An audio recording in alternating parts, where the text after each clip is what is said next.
Yeah, it is another episode of the Auto Windbags here towards the end of February, 2 months into 2021. Man, we are Already 2 months, man. That's crazy. right. We are knocking on the door of free agency. I mean, the Knock, NFL knock on free agency. If you're with me, like, there's something about like the NFL. You know, there's a lot of like rightful like crapping on the Shields for like, oh, they're super corporate and like protect the Shield, blah blah blah. Like you gotta give them credit. Like there is no off season in the NFL. It's Nope. like straight from like Super Bowl, straight into free agency, straight into the draft, straight into like the combine. Like Yep. even during the off season, every month there's just like big Well, news that's breaking constantly. People ask me, oh, you do a football podcast? Like, what are you doing now? Like, dude, you don't understand. It's never ending. Yeah. Because now we're gearing up for, at the end of this week, we're going to start the pro days. Yep. At the end of this week, or this weekend's going to start the pro days, and that's going to be heavily because there's no combine this year. Those little pro days are going to be like, it's going to be like a month-long combine, basically. So that's going to be something to look at. So you got that, and then you got free agency, and then you have the draft, and then you have mini camp and like OTAs. And guaranteed there's going to be some Raider players that are going to get like, DUIs or drunken disorderly, assault charges, speed racing, like guaranteed, like someone's going to get on the wrong side of the law, like I'm amazed we get as much as we can get in just doing like, 70 minutes a week. It's like Vegas, we could be a daily show easily. I mean, with these guys, yeah. Right. So like being a Raiders fan, it means something different than I think the other 31 NFL teams. Like there's, we'll call a spade. There's been some teams that have had better stretches over the last, decade or two. There's been teams that, like 31 of them. Yeah. I don't want to point fingers or count, right? I can't, I don't have a calculator in front of me, Soto, but like there's being a fan of different teams mean different things at different times. But with the Raiders, you kind of have this, like, there's an aura and a mystique about the Raiders that other fans either look at it as, it's not always good, it's not always bad, but, people say, oh, you're a Raider fan. That means a lot more than like, oh, you're a Jaguars fan. Oh, you're a Browns fan. Oh, you're a Saints fan. It's like, oh, you're a Raiders fan. That always kind of means something a little bit more. Yeah.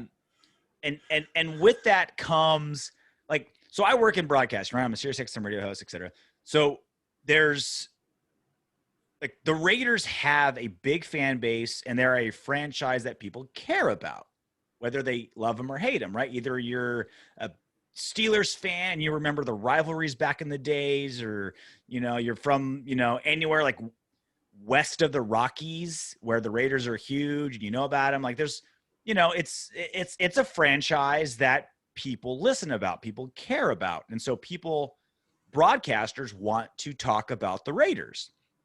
But when you don't have anything interesting to talk about with the Raiders, let's say you're just general mainstream sports or you're football, but Raiders isn't exactly your beat, you still have a producer in your ear saying, all right, let's talk about the Raiders because like people care, like it gets ratings, like, let's not all day, every day, 24/7, but let's make sure that they're part of the conversation. Right.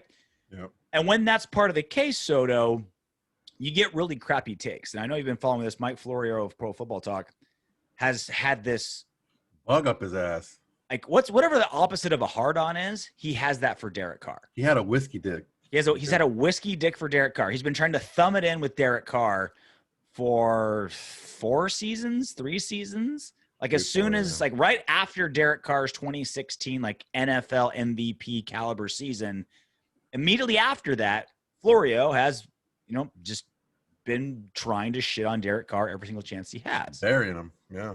And so Raiders Posts on Twitter did the work of compiling the bulk of Florio's posts about Derek Carr over the course of the last 3 seasons or so. So it's kind of long, but it's important that you get the entire breadth of it because he's all over the place with so many different ways. So here's Florio, and this is probably, 10 or 12 cuts or so of Florio from 2018 on. He deserves the criticism. The Raiders stunk this year, Derek. You can't tell me that Gruden, who is always thinking about everything, every permutation, every possibility, you can't tell me he hasn't at least some point considered whether or not he could upgrade at the quarterback position and maybe get a Ryan Fitzpatrick. I really do believe deep down that the Raiders are looking for a new brain for their Frankenstein monster, and that brain for an NFL team is a quarterback. Man, it's going to be a long decade or so for the Raiders until they find a franchise quarterback. The bottom line is, whether it's Nathan Peterman,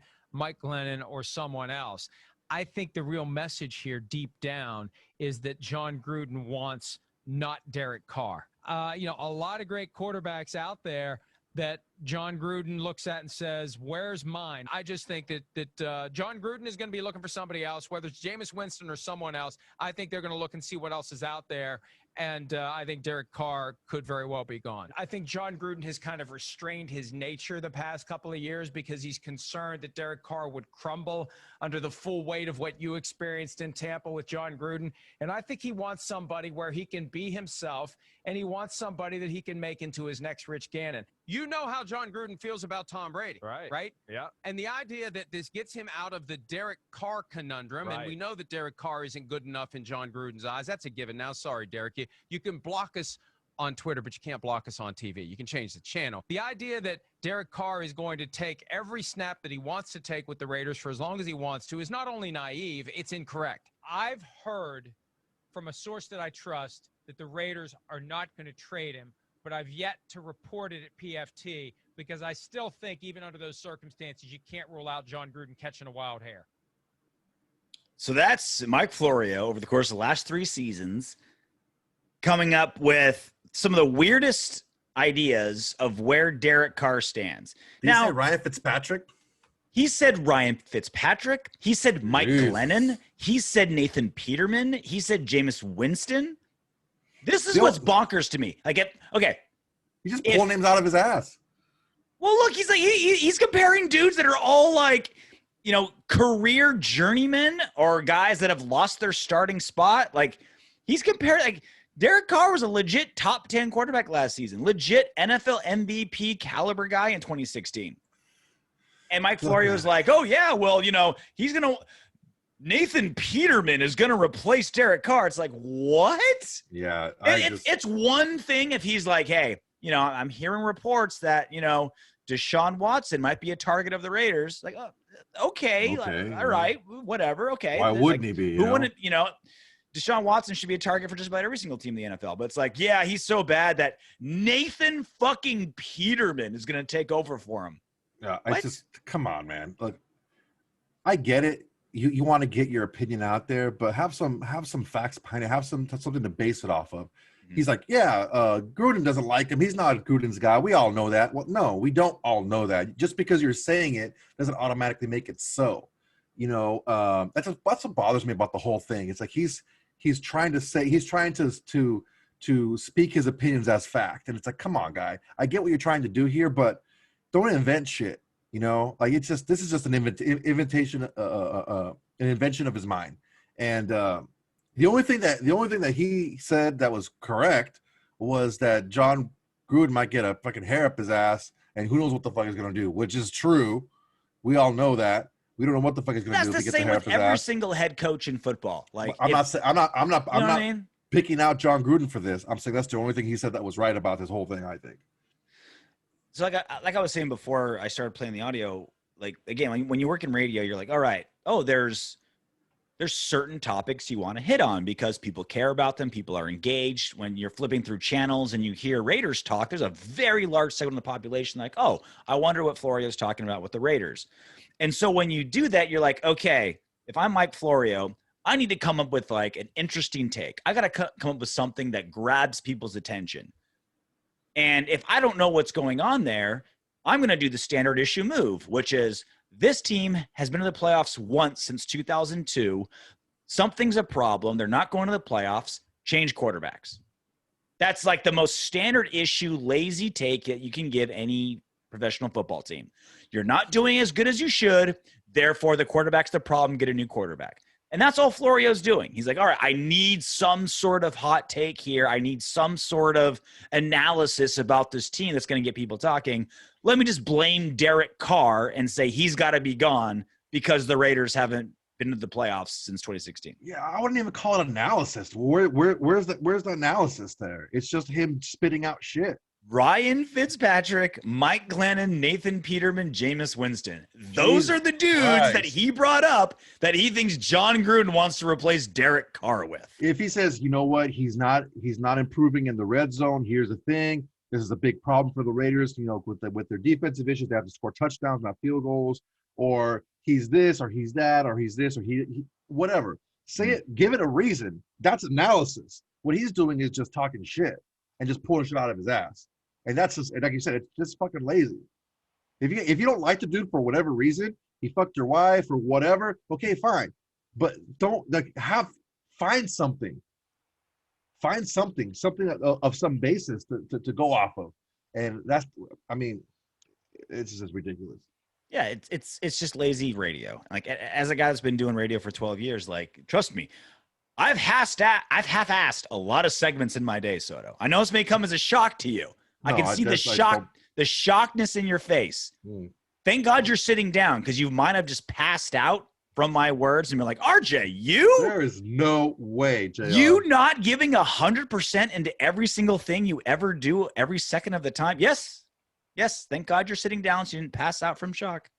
I've half-assed a lot of segments in my day, and that's what a half-assed segment sounds like. Is someone who's just saying, no depth. There's no depth then. It's oh yeah, they got to get rid of this quarterback because he's the problem. And also fine. But here's the thing. That's fine, but then say something after it.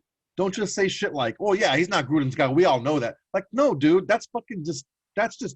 I haven't been, in what would you call this, media, like in the media or whatever. I mean, I guess I'm not really in the media, but whatever. I haven't been doing this very long. You're a big J journalist, Soto. Don't you sell go. yourself short. But the thing is, when I say something that I don't like or somebody that I don't like, I'm gonna fucking tell you why. I'm not gonna just pull shit out of my ass. That's just fucking, like, to me, I never liked that shit anywhere, in any environment, in any setting. You don't like somebody, fine. Tell me why you don't like them. Okay, cool, I respect that. But if you're just gonna start pulling shit out and just saying and trying to invent things and plant little seeds for people, like, oh yeah, well, Florio said that Gruden hates Carr. It's that's just lazy, bro. I don't like that shit. And it's also another, like, again, I like to pull the curtain back on broadcasting on this show a lot, because this is like a place for me to do it. The other part of this is like, let's say Carr eventually does get traded. Let's say John Gruden does, draft a quarterback and he replaces Carr, or Carr gets traded to somewhere, the Bears or, something like that, right? Florio can come on and say, see, called it. Told you, bro. Like, I've been saying it. It totally happened. It's like, no, you were just repeating it season after season after season. You were wrong. You were wrong 37 times in a row. But if you keep repeating the same thing over and over again, a broken clock is still right twice a day. And so, like, how many quarterbacks are the starting quarterback from the second they're drafted to the end, to when they retire, 10, 15 seasons from now? Unless Derek Carr is that, then eventually Florio is going to be right. You know what I mean? And he can say, I called it. It's like a gambler. Like, that always gives you tips. And finally one of those tips hits after, like, years of him giving you shitty tips. Years of him giving you shitty spreads, shitty tips, shitty horses. One finally hits. You see, I told you I had the fucking tip. Get the fuck out of here. You made me $100 after costing me 10 grand. Moron. Get the fuck out of here with that. But this is the part that bothers me. And Florio's out there just, trying to get ratings, doing his job, whatever. I get it, man. I get it. But it's like, come on, man. Just don't be so goddamn lazy, dude. He's been on the air for a long time to be doing shit like that. Yeah, it's lazy broadcasting on a topic he's not that in tune with. But this is the problem: is this isn't a unique take. Like, this is from a lot of people. I'm not putting you in this boat, Soto, even though you're down to get rid of Carr for reasons we've been over 1,000 times. But even Raider fans even diehard Raider fans, people in tune with this team, people who watch every game, Yep. are like, Derek Carr has to go. Derek Carr can't be the guy. And it's like, if there's one consistent on this team, if there's one like Rock of Gibraltar on the Raiders, it's been Derek Carr. Certainly nobody on the defense, certainly none of the receivers, certainly, nobody on the line, right? Rodney Hudson's been awesome. Rodney Hudson, yeah. But like, other than our fucking kicker, who's been consistent on the Raiders for any period of time? Yeah, and even the kicker's only been consistent like a year. Like, nobody's been consistent on this team except Derek Carr. What I think is he's too consistent. You know what he's going to get, the positive and negative, right? Or the positive and not more positive, He has that name hung on him as a game manager, even though he has been throwing deeper now, and he does have more weapons, and emerging Waller, and he had Aguilar, who was I don't know what the fuck they were doing in Philly with him. He came here and he did great, but he has that hung on him, and it's hard to get rid of, man. It's hard to get rid of that. And I kind of have that. There's a reason why I feel that way. I feel he does it, like I've said it, like every fucking pod, people getting tired of hearing it. I feel he doesn't push the ball down the field enough. When he can, I feel that he goes underneath and gets 3-yard gains when he knows he's not going to get a first down. Hey, throw the ball a little deeper. Maybe, put it in a place where your guy can get it or no one can get it. Mm-hmm. Right? But he doesn't do that. And he has some struggles in the red zone. He doesn't make a lot of plays outside of the playbook. There's reasons why I think he has limitations. Can those limitations be worked around? Can he work on them? I mean, I don't know. But it's been said, like maybe 3 or 4 guests have said people like the gunslingers, man. People like that shit. And they feel like that gunslinger mentality and that those broken plays, that's been a Raiders quarterback. When they're winning, they have someone like that. Sure. Let me go on the field and let me lead. Let me be that leader. Let me be that fearless leader. And I think, people think, I don't necessarily feel this way, but I've heard it where people say that, you know what? He's not that fearless leader. He plays too scared. He plays too safe. That's not the Raider way. And historically, it hasn't been. They've been guys who throws the ball. We've been a team with like 7-step drop, throw the ball down the field. Football's changed since then. But man, that's all I can come up with. Why people just blanketly just hate on Derek Carr. I've given 100 different pieces of evidence on why I think Derek Carr is underrated and should be our quarterback. But you touched on something else, Nelson Agholor. So we're gonna get into Tyrell Williams, who was released today. As we're recording on Wednesday the 24th. Ooh, you're probably hearing this on a Thursday. Tyrell Williams finally released. So there was $11.5 million, third highest paid player on our team. Can you believe that, for a guy who doesn't even get in the field? But you brought up Nelson Agholor, and you're like, well, yeah, he wasn't used in Philly, and he kind of phased out there, and we got him for basically the veteran minimum, and he had a great season. Shouldn't that credit go to Derek Carr? Shouldn't Nelson Agholor be giving Derek Carr like a fruit basket and like a thank you card and a giant videogram of balloons? Shouldn't that be credit to Derek Carr that Nelson Agholor, who could not produce in Philly, comes to the Raiders and not only produce, he was the number 1 wide receiver of the Raiders. Completely rejuvenated his career. He's going to make millions and millions. He's going to make $8-10 million or so, maybe a number 1 receiver wherever he goes. That's Derek Carr. That should be credited to Derek Carr. Partially, yes.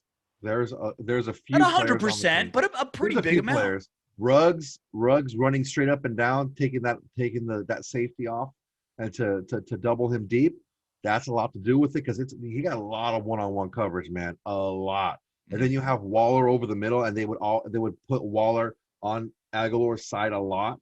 and there's the other safety going to Waller. So, and Aguilar is faster than people give him credit for, man. He was a straight up fucking speedster, man. He was straight up guy coming out of USC, and he would just run back kicks and take little swing passes and take him to the house on the regular. I see. Yeah. So he's faster than people think, and he's bigger than people think. And for him to get, single coverage on some of these guys, I mean, you're not going to put your best corner consistently on Nelson Agholor. Mm-hmm. You might shade him over to a faster Ruggs, or have a double coverage on a wall or something like that. And he's going to eat those second and third guys alive, and he did. So is he your number one wide receiver? Yes. Is he your number one receiving target? No. And I think that's what really helps out Nelson Agholor, and what really helped him out is Ruggs taking the top off. That short to intermediate game, which was Darren Waller taking a lot of attention there, and him just being able to produce. Carr got on the ball. I can't discredit that, but to say that it's Derek Carr that did that, I think a third, or maybe a quarter, because quarter Aguilar had to go out and perform. So I would say it's like that little four-headed monster there with those four things. It's a perfect storm. It's a good situation for him, man. It's a good situation. He goes in there. He can be the number one receiver. He can have a lot of attention go to two other guys, and he can get a lot of catches, a lot of targets. So as long as he produces, it's a good situation for him here. Henry Ruggs' nickname should be the Strip Club, because he's always taking the tops off. Oh yeah. Huh? How about a bikini car wash? I like that. He's the bikini car wash. He's taking those tops off. The prom date. Oh, on the prom date, dude. But that's especially in Vegas, the land of strip clubs. It's meant to be. Yeah. God, I'm so glad they moved to Vegas. Just right up my alley. Oh my God. I have been to a strip club with RJ. And it's a never. I have. Oh, you have. Okay. It's an experience. It is. It's I bring a lot of energy. You know what I mean? I'm a rah-rah guy. RJ walks in and he immediately starts dancing like the whitest person you've ever seen, and everybody loves it. I was the whitest person you've ever seen before I got in the strip club. But That's then true. My dancing just kind of puts an exclamation point on it. Just stamp that shit. Well, speaking of number one receivers, it's again talking about Derek Carr, and I somehow always turn this into a Derek Carr jerk-off session on this show, which isn't my goal, but like you and Rory are always trying to put him down. But it's also amazing how well Derek Carr has done the last 3 seasons, considering his number one receiver hasn't been available since John Gruden came, right? It's supposed to be Antonio Brown before, then it was supposed to be Tyrell Williams. We all know how those panned out. Neither one of them are around. He hasn't gone into preseason with his number one receiver yet. So with that said, RJ, why are you bringing that up? Because it was announced today. We're recording this Wednesday on the 24th. Terrell Williams has been cut by the Raiders. We all knew this was coming, right? Yep. Like we're still wondering, like, are they going to cut Trent Brown? Are they going to cut Gabe Jackson? Are they going to trade Marcus Mariota? Or are they going to cut him? There's a lot of Carl Nassib cut. There's a lot of questions, but the one guarantee was, all right, Terrell Williams, he's gone. He's gone. Third highest paid player on the team, $11.5 million salary, no hit to the cap, no dead money, no like dead that. money. He is absolutely gone. Barely played 2 seasons ago. Didn't play at all last season. And it's weird because I honestly think like a team's going to pick him up for cheap, and he might play great. Well. If he's healthy, he might play fantastic. He played great when he was with us. He played his first 5 games. He got 5 touchdowns. He had a touchdown 5 games in a row. Mm-hmm. Dude, man, the guy can play. He's a big receiver. He's fast. He's got good hands. He goes good routes. But he just can't stay healthy, man. He can't stay. Same shit happened in when he was in San Diego with the Chargers. Same shit. He just can't stay healthy. So, what do you want to do first? The new number one wide receiver, or who's going to get released next? Because I'm pretty hot on both these topics. Let's go with the release, because I want to talk about what's going on here. Okay.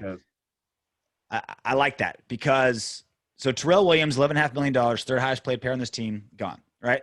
So I would say he was the most obvious one getting cut. Like he was untradeable, hasn't done shit for 2 seasons, didn't play at all last season. Like he was easily gone, right?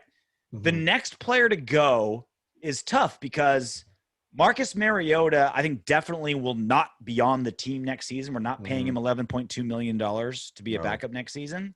No. But the only thing that's going to have him hold on is, can the Raiders trade him and try to get something out of him?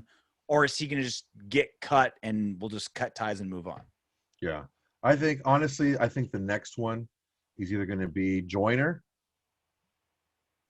or he's gone. Yeah, he's definitely gone. Joyner or Brown. And the only reason I say that is Joyner because he just hasn't performed. Yeah. Maybe he can go to a different system and he can, something that's a little bit more suited to him or and whatever. He's going to cost $2.5 million in dead money, but it's like you still do it. You still do it because you're brainer. saving a lot on the cap. Trent Brown, not because he's not a good player, but because he can't stay healthy, man. Yeah. He can't stay healthy. And he's not worth the money you're paying for the amount of snaps he's taking, especially when you've had guys that were just guys that you just, kind of slotted in at right tackle, who did a decent job. So again, do we need an elite right tackle? Not paying him that kind of money. That money can go elsewhere and really help this team out. I'm 82% sure we cut Trent Brown. I'm not 100%, only because that's a big hole. That's a big hole, like metaphorically and literally, that he's leaving at right tackle. Like when he's on, I could see John Gruden saying okay, last season was weird, COVID, short season. Training camp's weird. All right, that can't possibly happen again. There's no way that can happen a third time. Well, here's the deal. AJ Hawk, our first guest, who I probably insulted severely, and I still apologize for that. You owe him many apologies. Many apologies. I'm amazed he hasn't come down here and beat you up. I just sit there and go ahead, man, just get the first shot. But he said one thing that was really interesting. He doesn't want the team to get used to practicing without him. That's why the guys push each other, even when they're hurt, to practice, even when they don't. Even when they're hurt, they still want to practice because they don't want the coaches to get used to him and game planning him and watching other guys. Oh, hey, this guy makes a lot less money. He's doing just as pretty good. This line's just as good without it. Line was just as good without the highest paid right tackle in the league, man. All I'm saying is you have a lot of holes to fill on the other side of the ball. If you don't have Trent Brown, look at what happened this year without Trent Brown. The line didn't fall apart. The offense didn't fall apart. I think because of that reason only, not because he's not a good player, not because he doesn't deserve the money he's getting, it's not worth it to us. It's not worth it to us with all the other holes we need to fill to pay that much money for someone who we couldn't replace with a lesser paid guy. And we've already seen it. It wasn't like we can speculate. No, we've seen it happen. So that's why I think those are the next two guys to roll.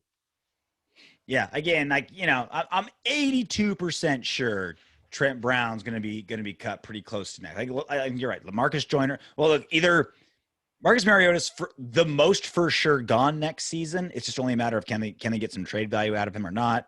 LaMarcus Joyner definitely gone. Trent Brown, pretty sure. I'd be very surprised if they kept him. After that, it gets a little interesting. You got Richie Incognito making $5.6 million. Yeah, I think it's going to be a cut too. Either it's going to be a restructure. The team likes him, right? But he's pushing 40. Like you said, restructure. We're kind of shallow at the guard position. I think they look at that. I mean, Good is really a guard. They played tackle. So you have Simpson and Good. But you got Gabe Jackson making $9.3 million, fourth highest paid player on the Raiders. He has. Look, man, I like Gabe Jackson. That's the best thing going for Richie Incognito is the fact that Gabe Jackson's making almost $10 million. Yeah. So I mean, honestly, Incognito had was an Achilles injury. Yep. Yeah, man, that's out for the season. He's a big guy, man. Those big guys with Achilles injuries, those don't heal very well. Yeah. Look. Was he 38? Something like he's that. going to be 39, 39, next yeah. year. So, man, if he comes back healthy, this might be a late cap casualty situation for the Raiders. Mhm. Just to see, what they get in the draft, what they get in free agency. I mean, because man, that's a tough spot, especially. I mean, because Jackson and Hudson really have played together for a long time. Yeah. And they play well together. But Gabe Jackson making how much money? You don't have to like Carl Cochran said last week, man, from Raider Films on YouTube. Like he's not the same guy, and you don't need to pay that much. That was a McKinsey contract. You don't have to overpay to be if you're the Raiders anymore.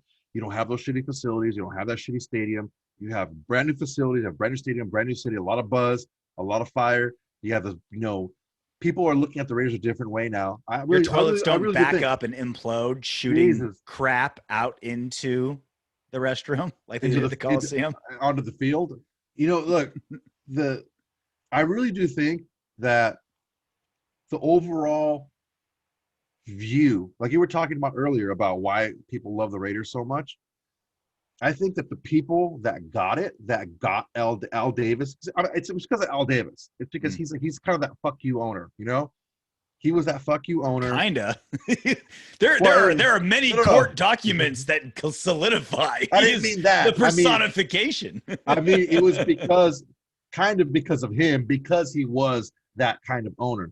Yeah. So people who are a little bit anti-establishment, don't want to be told what to do, still doing the right thing because, I mean, like I said, after his ESPN 30 for 30, every single owner in every single sport owes Al Davis a debt of gratitude for what he did and what he put his nuts on the table for. And I think a lot of people that knew what was going on back then, that's why they're Raider fans who weren't in the Oakland or LA area when they were in those areas. Mm-hmm.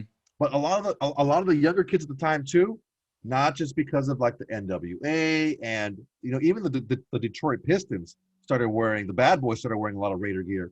Yeah. But that's part of it. The hip hop, the gangster rap and all that stuff. Like, yeah, that fed into it. But they were kind of like, they were the counterculture. They were like not the buttoned up, tie wearing guys. They were the guys who got shit faced the night before, go in there and still kicked your ass. Yeah. That's why a lot of people like the Raiders. And another thing too, when I was talking about how I met some of Art Shell's classmates from high school, some older gentlemen from South Carolina, and I think that just because of the way the Raiders take care of their ex-players, man. They take care of the ex-players. They keep them around. They give them jobs. They have them do this and have them do appearances and stuff like that. And, the guys stay Raiders because they stay Raider fans. So because of a lot of that, you get a lot of those fans everywhere. That's what I think, at least. That was beautiful. Thank you. That was beautiful. I want that to be transcribed and let's put do onto it. a sheet of paper. But, and put over my bed at night. Fanside.com had a pretty interesting article about Mariota. Yeah. So they outlined 3 potential landing spots, the 3 best, most probable in their eyes landing spots for Mariota and why. So we start off with the Washington Football Club. So their rationale was they don't really have a long-term quarterback, and they have 2 third-round draft picks this year. Mm-hmm. Need a quarterback. Mariota showed in his little bit of time that you saw him against the Chargers that he can still play, they can still move the ball, he can still put points on the board. Mm-hmm. The Raiders didn't look inept with Mariota taking the backup snaps under center. Yeah. So, hey, I'll take a third for it. That'd be fucking sweet. We got a 5th rounder stolen from us for this whole COVID thing and not being, super diligent about COVID. So getting the third for Mariota would be sweet. Mm-hmm. There's the prom queen. Stinky. Oh, leftovers. I bet you something. Oh, appreciate it. Oh man, I want one of those. Delicious. Just leave it there. I'm just gonna keep doing my show. Don't cut it out. Don't cut it out. Hi. You got an edit button on this thing? No edit button. Don't edit her out. She's the star of the show. Okay, second. All right, continue before we're so rudely interrupted. I know. Second, this one was interesting because I would take this one too. This is like my 1 and 1A, which would be trading Mariota to the Jets for a defensive starter. CJ Mosley, something tells me that he didn't opt out of 2020 because of COVID, 100% because of COVID. I think he was like, man, I want to get my head kicked in playing for a team that's going to be god awful, which they were. Yeah. So I will take freaking CJ Mosley any day for Mariota. The Jets know that he has the option to opt out again in 2021 or get a starting quarterback if you're going to move on from Darnold and maybe draft the guy. So you have the guy you can start short term, groom the guy that you want long term. Makes sense on both ends. Why not? You get a starting freaking, lottery, I guess, pick from when I came out of college. Good player. Money's gonna be a little tough, but he's definitely an elite player at linebacker. All right, number 3, Bears. the Chicago Bears. They don't have enough draft capital. From what fans I outlined, they don't have enough draft capital to go after one of the elite quarterbacks out there. The Russell Wilsons, the Deshaun Watsons, like stuff like. They don't have the capital to get that, but they do have enough capital to get Marcus Mariota, who, I mean, from what they're saying, it would be an upgrade to what they have now, which I can't necessarily disagree with that. And Mariota does fit the Nagy system, the mobile quarterback, the running quarterback that throws. I mean, it makes sense. What would they give up for Mariota? Who knows? But I do like the first and second option. I mean, I like all 3 options, but I really do like the first and second option because, Washington does have that extra 3rd-round pick. Jets maybe moving a guy that doesn't want to be there is probably going to opt out anyway. I mean, it makes sense. Well, he makes sense going a lot of places in a football sense, but the economics kind of screw Marcus Mariota, and this is why. He's set to only make $11 million next season, right? And for a starting NFL quarterback, that's peanuts. It's nothing. Like, if you're not on your rookie deal, it's nothing. That's a flyer. You know what I mean? That's okay, $11 million for an NFL starter. Like, all right, and maybe he delivers, right? Heisman Trophy, was he 2nd overall? Like, okay, let's 2nd pick, let's try it, right? But this is the problem: is he has so many incentives, and Ian Rappaport talked about this week. He has so many incentives in his contract that if he is the starter for the whole season and puts up like even semi-average numbers, he goes from an $11 million quarterback to a $20 million quarterback. He has that many incentives built into his contract. And so I think a lot of these teams are like, yeah, I'll take him for 11 because at that point he's a flyer. And if he burns out, no big deal. But $20 million on Marcus Mariota? I don't know. That's a tough one. $20 million for Marcus Mariota. And so, but you're right. Like, these teams are like, all right, if you don't have a top 10 pick, a top 14 pick, you're not going to get one of these like really good quarterbacks in the draft. You don't have the draft capital to get, Deshaun Watson or any of these other quarterbacks that may or may not be on the board, right? We saw where Sam Darnold can be, that's kind of like set up like, a kind of a standard where we're going to go. Or I'm sorry, not Sam Darnold, but the old Lions quarterback, Sam Bradford. And so, but with Marcus Mariota, you're like, we're not rolling the dice with house money now. We're rolling the dice with our money. So and the other problem is, I think all the other teams know that the Raiders aren't going to keep Mariota. It's not like, all right, we better come with a deal to pull him away, because if no one puts up anything for Mariota, he's going to get cut. And then you make whatever deal you want for him, which would be cheaper than the $20 million incentive-laden deal that he would get currently under now on his contract. He's still going to have an incentive-laden deal. We're talking about maybe a couple $1 million. Because they're going to want that type of deal, which Mariota has shown that he'll sign that type of deal. Will he sign, it'll probably be a couple $1 million less. I don't see that being a huge deal. I think the Raiders spoiled Mariota and made Mariota think like he's more than he is. Like, giving him $9 million to be a backup when Cam Newton got $1 million to be a starter in New England. Like, John Gruden or Mike Mayock or whoever made that deal for Mariota was like, they got had. Like, they got hoodwinked. That Mariota deal.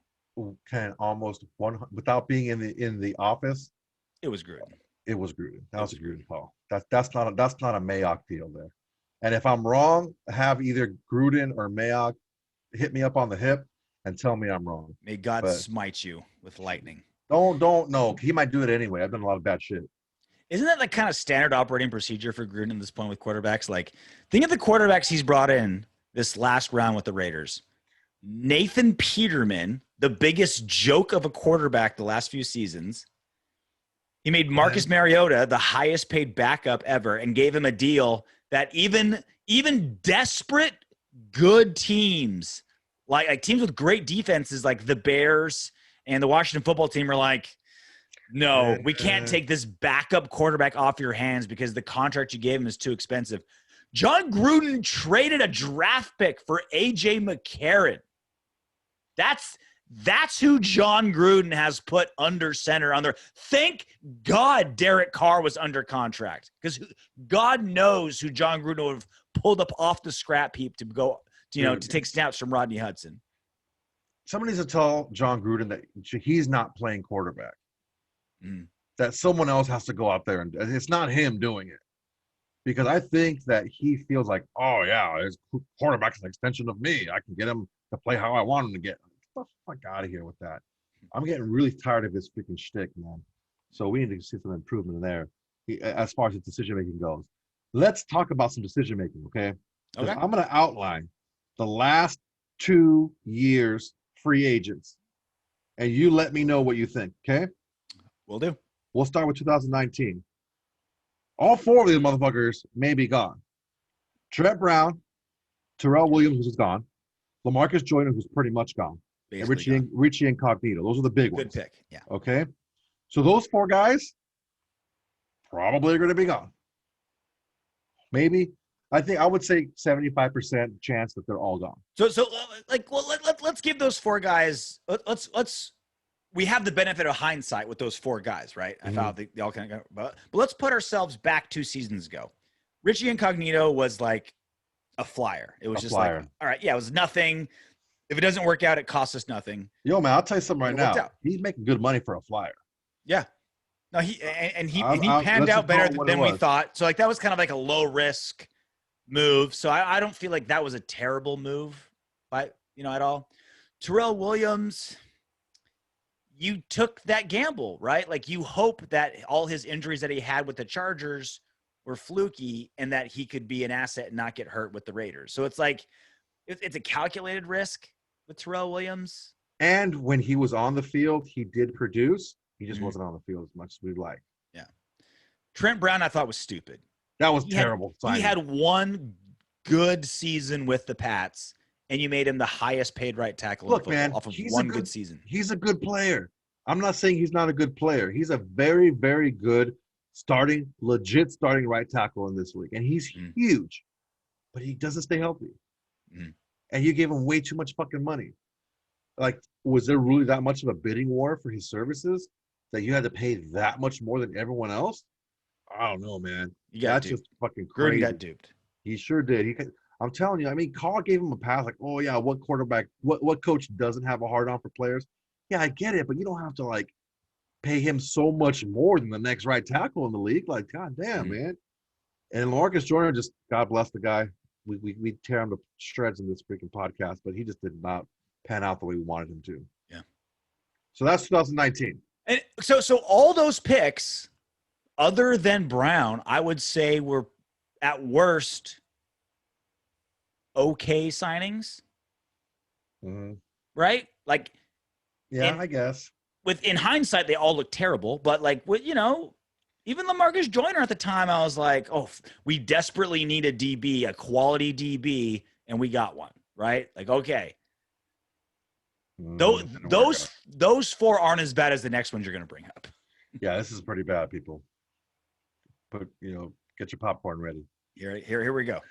Corey Littleton, Malik Collins, Marcus Mariota, Ugh. Carl Nassib, Nick Kwiatkowski, Jason Witten, Jeff Heath, Nelson Agholor. So the ones that were like complete, not even head scratchers, just like face palms. The fuck you doing? Jason Witten, Marcus Mariota were like. Even Carl Nassib, dude, he's never had big sack numbers. That's what we needed. Nassib was bad too. Nassib was just barely below those two. Like Jason Witten, you're like, why are we paying $3 million to a 900-year-old tight end when we have two of the best tight ends in the league? Like we have Darren Waller, who's top 3, and then Foster Moreau, like is so underrated, man. Potentially like a top 12 top 10 tight end in the league. Dude, we could definitely have, minus the drive-by shootings and murders, we can have the Patriots double tight end set because they can both line up off the line. They could both line up out in space and still be effective. We've seen them both do it. We have the best goal line unit in football, which is amazing because our red zone was so shitty. Like between our line and Jacobs and our 2 tight end sets and our like, like how are we like our one of the best fullbacks in football? How are we so bad in the red zone? On paper, our goal line unit is the shit. Predictable, man. If they know what you're doing, if they know what you're doing, it's easy to stop. Yeah. So out of that whole list you gave, again, all right, let's make sure we're fair to Gruden because in hindsight, I was so pumped on Littleton, Witkowski, honestly, just those 2. I think those are the 2 I was like, yeah. Mo Collins, I was kind of indifferent. I was like, hopefully he pans out. He's making a chunk of change, dude. He's making a chunk of change. Made good money. He might, if we can't find anything in the draft or in free agency elsewhere to save a little bit of money. Nelson Agholor was an easy flyer. It's like, easy all right, flyer, $1 million. All right, throw him in there. A veteran with so many of our young receivers. It was like, okay, cool. Have a veteran presence in there. Let's see what happens. So yeah, let's take a look at both sides of the pendulum swing here. Nelson Agholor panned out great. You took a flyer on the kid because you believed in him. You knew what he was about. You knew that he can. I don't think you knew because you only gave him $1 million, but you had an idea that this kid can turn it around, and he did. So good job on you guys there. Jeff Heath. Again, okay. you needed depth at a position. You needed somebody. Okay. Throw bodies in there. Just throw bodies in there. Jason Witten, what the fuck? Nope, that was stupid. What the fuck? Okay, whatever. Just sign him up as a coach so he's not on the salary. Retired. So he's not on he doesn't hurt the cap. Kwiatkowski, okay.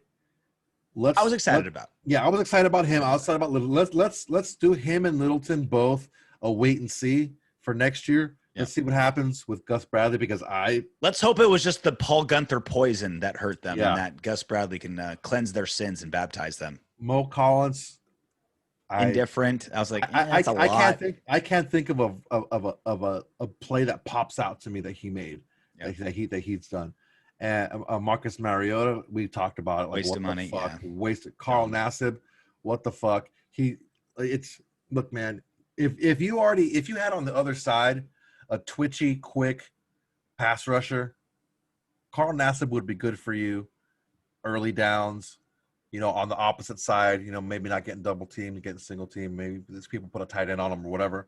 Mm-hmm. He's not that twitchy guy. He's not that first step off the ball guy. Yeah. I don't know. It was a head scratcher. But you needed depth. You needed somebody. But you pay him $9 million, man. That's a lot of money. Yeah, a lot of money for a guy who's going to get sacks. So, and that's been the major issue that we've been talking about is like, all right, we just went over the last 2 seasons free agents, mostly misses. Like the hits were like random flyers, or it's just like you just put like $20 on red and you happen to hit it. You're like, oh, great, wonderful, cool. As you're walking to the bathroom, right? Yeah, it's just like, oh wow, yeah, like Nelson Agholor became great, cool. Like who would have thunk it? And I will give him credit though. Nelson Agholor, that's a Gruden guy. He's known as that kid since high school. I will. There's something interesting that I saw on Max Crosby's Instagram today. Since Max Crosby has been in the league, okay, he's played two years. He is 4th in the NFL in quarterback pressures. Maybe not sacks, but he's Pressures. 4th in quarterback pressers. Which is an underrated stat. It is. Very underrated stat. So what do you think about what Carl Cochran said last week from Raider Films and on YouTube? What he said about Crosby losing weight, getting smaller, getting quicker, maybe getting home more? Well, what did you see on Instagram? Was he like lifting weights or like eating kale and doing yoga? He doesn't look like he's stacking muscle as I see him now. I think he's looking like he's slimming down. So for a guy that keeps getting hurt, I generally think getting more muscle is better. And not just like bulky, slow me down muscle, but functional muscle. Functional muscle, like do some deadlifts, do your stretches, like do like strengthen, like do your like strengthen your quads, strengthen your shoulders, strengthen your forearms, like all those things, like all those muscles that are protecting your ligaments and tendons and bones, like strengthen those, get a little bigger, right? Like those are all things like, and even just like being able to squat more, that means you're slightly less likely to get pancaked by some 330-pound tackle, which is when you probably get hurt, is something like that, right? So it's like, yeah, that part I like is like bulk up for your body to be able to handle the wear and tear of being in the trenches. But I do like just being faster, right? I mean, he's not big enough to ever be a bull rushing type of edge rusher, right? That's not how he's built. So like maximizing your strengths and being quicker is good. But I think I don't think it's a one or the other. I think you can build functional, don't get injured strength and still be fast. So you're talking get stronger, not bigger. Yeah, like be, get functionally stronger without bulking up. Yeah, like less bench press, more like rotational lunges. Like more Pilates, less deadlift, less like powerlifting. Workouts by RJ. Yeah. Everybody, less bench press, more Pilates, twisting lunges. Exactly. That's my workout advice for the show. I like it.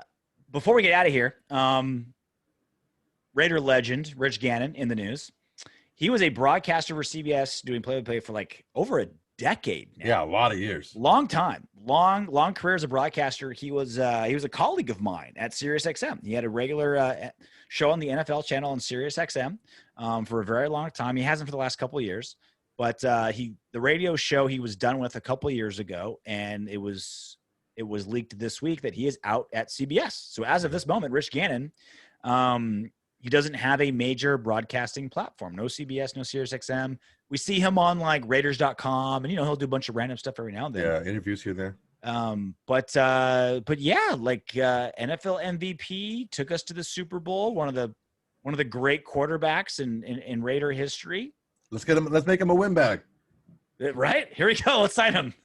Sign him up. Get his agent on the phone. Let's get him on, and we need a third. Yeah, you get all the Nirvana CBD you want, and all the Coors Lights you can drink. How sweet would that be, like if Rory ever tried to come back? Like, sorry, Rory. Rich Gannon took your seat. Rich Gannon took your spot. God bless Rich Gannon. I'll always look upon him fondly for what he did as a Raider. He just never got any better in those 10 years. For me, I felt he was kind of bland. As a broadcaster? Yeah. He's dry. He's a little dry. Yeah, a little bland for me. I see him more as a print guy. If he's smart. He knows his football. He's really smart. And if you can kind of like wait for him to get it out, he really does know what he's talking about, as he should as a former MVP. But it's just he just didn't have that pop. He didn't have that sizzle pop. He didn't have that. He's got the personality to be like a really good like offensive coordinator, but like that is a grind to be a coach, especially if he came and worked for Gruden. Like Gruden, like we heard Adam Hill be like, yeah, like I'd be there at 6 a.m. sometimes.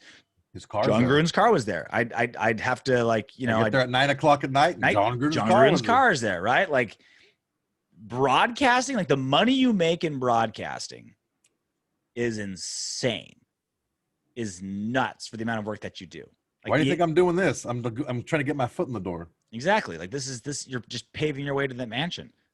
So for Rich Gannon to go from doing radio 5 days a week and calling games on Sundays and making that kind of money to making less money, working twice as many hours.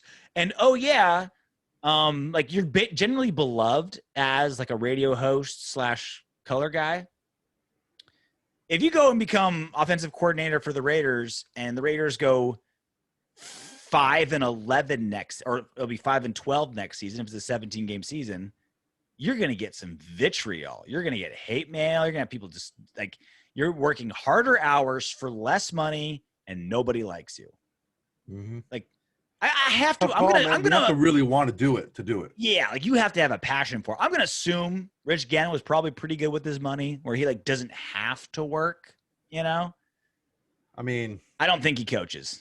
I don't think he goes anywhere near a clipboard. Look, man, knowing the Raiders franchise and how they are, the Raiders will open their arms and bring him in. They'll make him a sideline. Yeah. They'll make him a sideline guy. They'll make him a pre or post game guy. They'll make him a cutaway guy. I mean, he'll always have, if he wants. But him, JT, and Lincoln Kennedy at a desk, that'd be great. Dude, I love JT. Awesome. I love the Brick. JT. He's great. I did his show a couple of weeks ago. Did I tell you? Yeah. Yeah. How was it? It was cool. So so it was before the Conor McGregor fight. Obviously, for those who don't know, I work in mixed martial arts for UFC. And so he has a Sirius XM show. Like I have a show on Sirius XM. And so they wanted someone to do MMA. And so he had me on to do MMA. I'm like, I'm all pumped. Like, all right, let me sneak in some Raider talk. I'm going to talk to JT the Brick. He's like, nope, just Conor McGregor talk. If you want to talk Conor, and kick me out of there. He can give a fuck about your Raiders. He doesn't care what I think of the Raiders, right? He's like, I talk Raiders. Like, he's like, I'm JT the Brick. I talk Raiders all day, every day. I don't need you. I don't need some autumn windbag coming in here and telling me why Marcus Mariota needs, isn't going to get a good trade value. He's like, I got windbag. Just tell me why. Tell me about Conor McGregor's straight left hand. Yeah. Dance for me, monkey. Dance for monkey. He make me a motorcycle clown.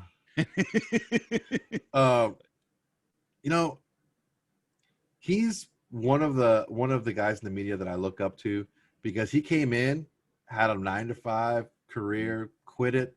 He won Jim Rome show for announcers. You're the one that told me that. Yeah, he won that. He won that. And on a radio contest. Yeah, man. And he's still in the game. So good for him, man. That gives us all hope. Thriving in the game. You're something in this game. I'm a fucking small cog in the wheel. I said cog, not cock, all right?